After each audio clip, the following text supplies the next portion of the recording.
We're going to jump right into it. Pretty much replacing the Evap purge valve. This valve simply ingests small incremental vapors from the fuel tank, just re-emits them so it'll get burned off. The PCM makes accommodations so it'll run optimal based off those fuel vapors. And this is that thing. This is that valve. If you looked at the last video, the valve is stuck open. The symptoms with this will be when you put gas in it initially, it won't start up, and you have to usually cut the clear off back on about 3-4 times for it to start up, and it runs perfectly fine. And you'll get a check engine light. That's usually the worst of the worst symptoms you'll get from this. Worst case scenario, besides that, which is going to be rare, you'll get filtering problems, leaks, but that's usually the brunt of what you're going to experience. Now, being that he got this off of Amazon, this is no warranty. Obviously, he got his own parts. If you look at the last video, he just want to buy his own stuff. I'm just going to jump right into it. I got other things I got to do. What I'm going to do, we're going to cut a slit here, expose the nipple for this T-fitting, take this line off here, just push in and pull back,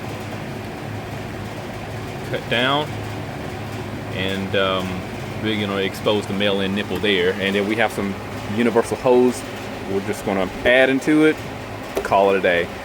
And again, with this one, it's just simply stuck open. There's vacuum. The static state with this off, disconnected, is closed. It should not be sucking any vacuum on the other end here. So if you start it up and it's got vacuum on one side, there's your problem. It's just bad.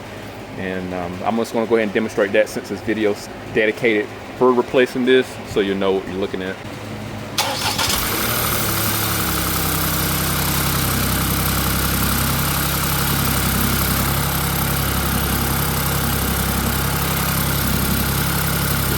Throwing it in there real quick, and it's making vacuum. It's not supposed to do that. All right, real quick, let's get a blade. I'm gonna cut a slit at the top of the plastic, break that apart, and just tear it off. You'll see what I'm referring to. Let me get a close up for you.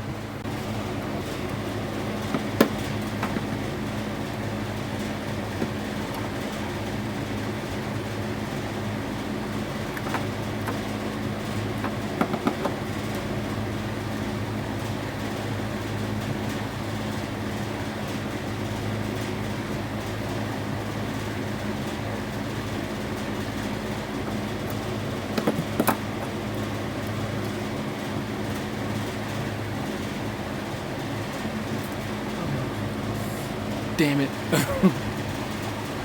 Now look, here I am. The whole time I'm like, cut towards your buddy, not your body. Cut towards your buddy, not your body, and then wham. Yeah, I got myself pretty good. Literally, my conscience telling me, don't do that, Brad. Don't do it. And I still did it. I say listen to yourself. No big deal. Happens. Could have been worse. There we go. Gosh, get my head. There we go. Cut it just like that, and pull it out. This I'm not going to worry about because this whole valve is getting replaced. It's okay. The only other thing we need to cut is this portion here.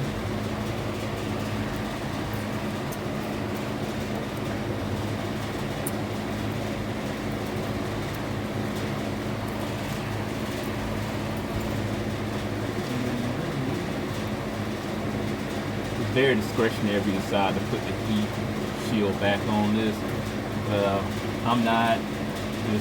The exhaust is not even remotely close to it.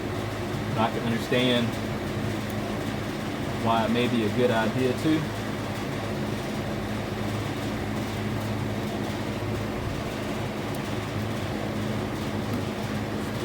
Let's go to the same side. Same thing.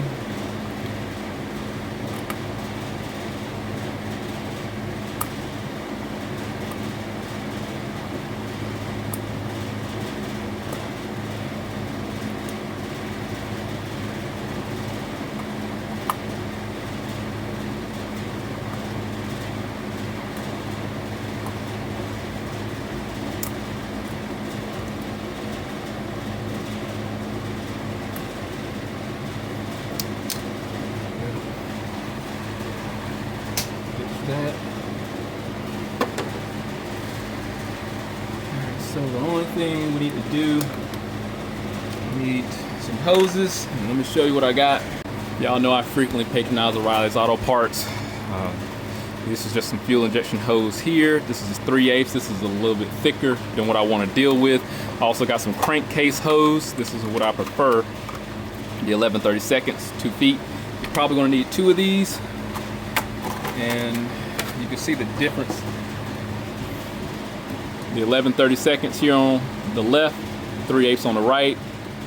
They'll both work, but I would rather have a nice snug fit, so we're going to use the 11/32. Hopefully I should have enough. Where's that new valve? We have to lube this and run it on there. So it'll go on pretty easy. Let's find that new valve. I can figure out where the hell I put it. Oh, this hood is very low. I keep hitting my head. I don't know if y'all hear it on the camera. Here we are. Enough. Just like that. We just need to make this bend. And I'm gonna put some dielectric grease on here so it'll go on smoother. I just use this for spark plug boots and stuff. Let me see if I can do just a little bit to come out. Oh gosh. This don't look right. Nothing in this world makes sense. Safety second. Just take a little bit. I don't need much. I should just. There we go. Just a little bit. That first squeeze is always gonna get you. Let's just do this. Put it on. Now, not sure how well the Amazon part's gonna work, but see, it ain't mine. I'm gonna buy it. What I'm gonna do, use zip tie. I'm just gonna put a zip tie on here, be like a little band. It'll hold it closed. Do that. I don't know if I can make that bend with that straight hose.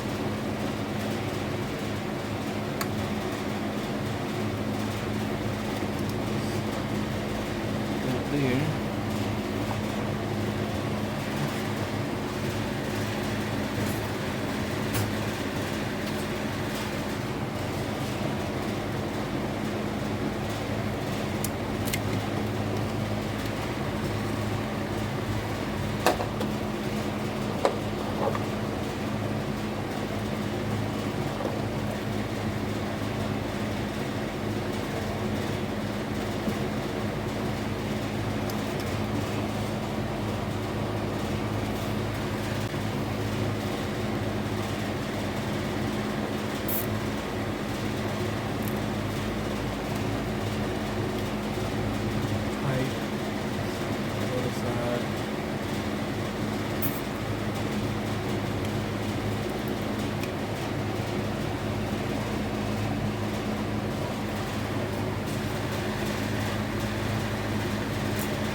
Huge fan of it because it's kind of hard. It's not going to look totally OEM, but it's going to work. This one is not going to be enough to reach.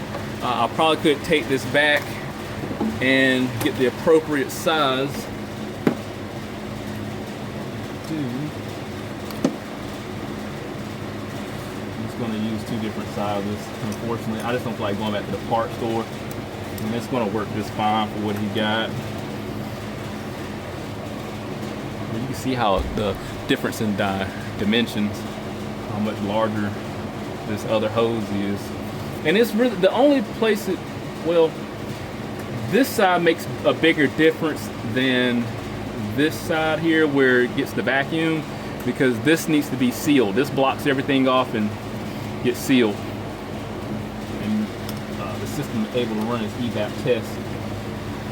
So I, could probably use hose clamps. That'll be a good idea too.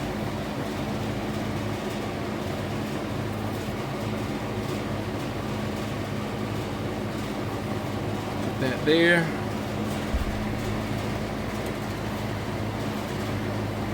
For what it is, I think it'll be just fine. I mean, y'all know these engines like the grenade. So I'd imagine the engine's going far be gone before anything else happened with this Evap system.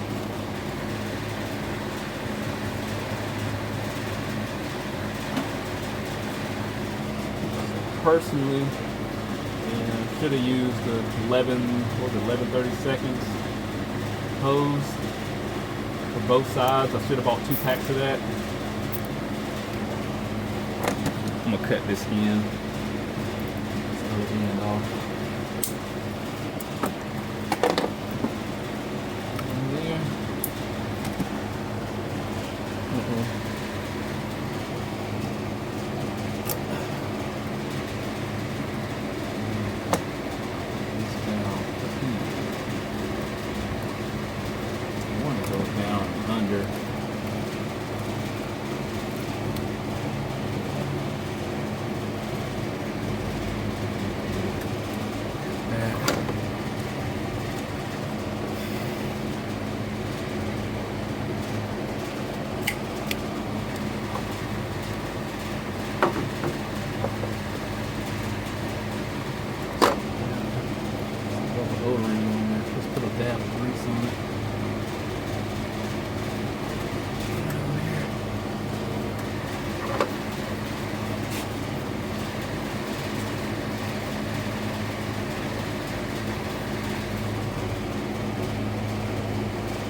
We're good. Let's go in the computer and clear all the codes out. Just that simple. Oh, I might need to plug it in.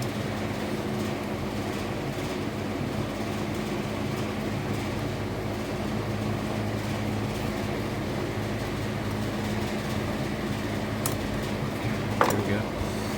Put the cover back on. All right, let me get the computer. I'm gonna clear the codes out and call it a day. I'm logged into the generic portion. You do have to connect to the internet to be able to go into the bi-directional portion. This vehicle has about, was it 90,445 miles.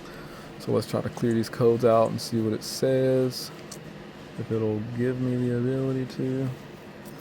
Usually you got to pay the subscriptions to be able to go into all the other modules and do calibrations and stuff. So that's usually where the problems arise with your capabilities. So that code is cleared. Let's go back. So basically it'll just say like VIN decoding failed. Maybe because this tool right here is probably outdated too, but it should have been able to pick that up, probably because it's outdated. All right, let's do this. I wouldn't mind looking at like some misfired data. Let's see how far this will go up to.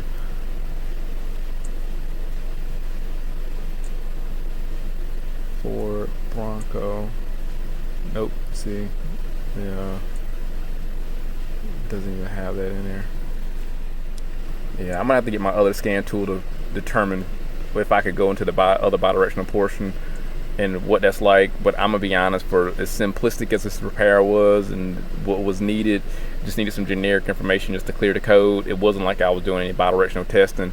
This tool was just outdated, unlike the other one I got. It's the first thing I get my hands on. And yeah, we got that purge valve replaced. Simple and easy. Took 30 minutes. Alternator's working fine. Just needed a belt. So the only thing that needs to happen, being that I think this code is still in the background. Yeah, it's like a permanent code. It doesn't mean it's a hard code. It just pretty much need to go through a drive cycle test testing protocol, and it'll just kick it out. So that, just ignore that. That's not a pending code or a hard code. It's just stored in the background. And to verify that it's not a problem, go to vehicle status and see that there's MIL, malfunction eliminated, light off, codes found 0. So we're good. Hey, look, if anything happened, I'll definitely update. Hit that link, subscribe channel, stay informed how the restrictions work, and I'll see you next one.